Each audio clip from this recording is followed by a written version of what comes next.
खान्देश मराठा मंडळतर्फे शेतकरी वसंतराव साळुंखे मुकटी खान्देश गौरव पुरस्काराने सन्मानित।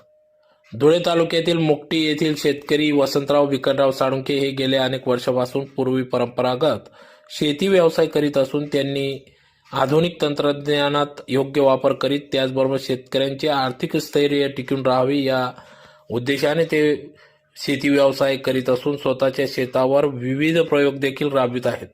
तर या शेतीत विविध प्रयोग राबवून या ठिकाणी शेती उत्पादनात वाढ करून शेतपीक घेत असून शेतकरी समृद्ध झाला तरच गाव समृद्ध होते हा सदर उद्दिष्ट डोळ्यासमोर ठेवत पुढे शेतीमध्ये विविध बदल करून कमी खर्चात उत्पन्न कसे वाढेल या पद्धतीने ते शेती व्यवसाय करीत आहेत।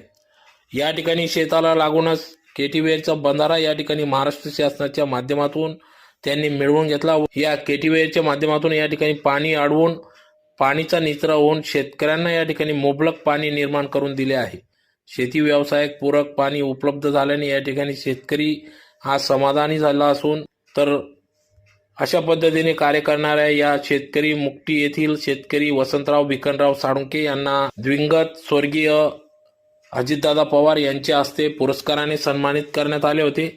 तर त्याचबरोबर महाराष्ट्र शासनाच्या कृषी विभागाच्या वतीने देखील वसंतराव नाईक शेतीनिष्ठ शेतकरी पुरस्कार 2020 सर्वसाधारण गटातून वसंतराव विकनराव साळुंखे मुकटी शेतकरी यांना सन्मानित करण्यात आले। तर नुकतेच या ठिकाणी खान्देश मराठा मंडळाच्या वतीने देखील कार्यक्रम घेण्यात आला। या कार्यक्रमाअंतर्गत या ठिकाणी प्रगत उत्कृष्ट शेतकरी म्हणून खान्देश गौरव पुरस्काराने या ठिकाणी वसंतराव साळुंखे यांना सन्मानित करण्यात आले। गौरव चिन्ह देऊन त्यांना या ठिकाणी गौरवण्यात आले। तर गेल्या अनेक वर्षापासून या ठिकाणी ते 3 हेक्टर 20 आर या क्षेत्रात शेती विविध पीक उत्पादन करीत असून ज्यात चिनी मका, वांगे, लिंबू, केसरी, आंबे, सीताफळ, पेरू, गहू, ज्वारी अशी पिकं या ठिकाणी उत्पादित करून उत्पन्न घेत आहेत। त्याचबरोबर शेतीपूरक व्यवसाय देखील ते करीत असून गांडूळ खत, जीवामृत, गीर गाई, गावरानी गाई पालन पोषण करून या ठिकाणी दुग्ध व्यवसाय देखील ते करीत आहेत।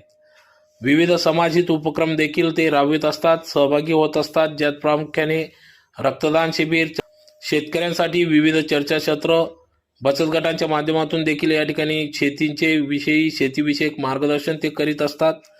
तर ते धुलिया ऑर्गॅनिक प्रोड्युसर फार्मर कंपनीचे संचालक देखील असून वृक्षदिंडी काढणे, शेतीविषयक जनजागृती करणे असे विविध उपक्रम ते राबवित आहेत।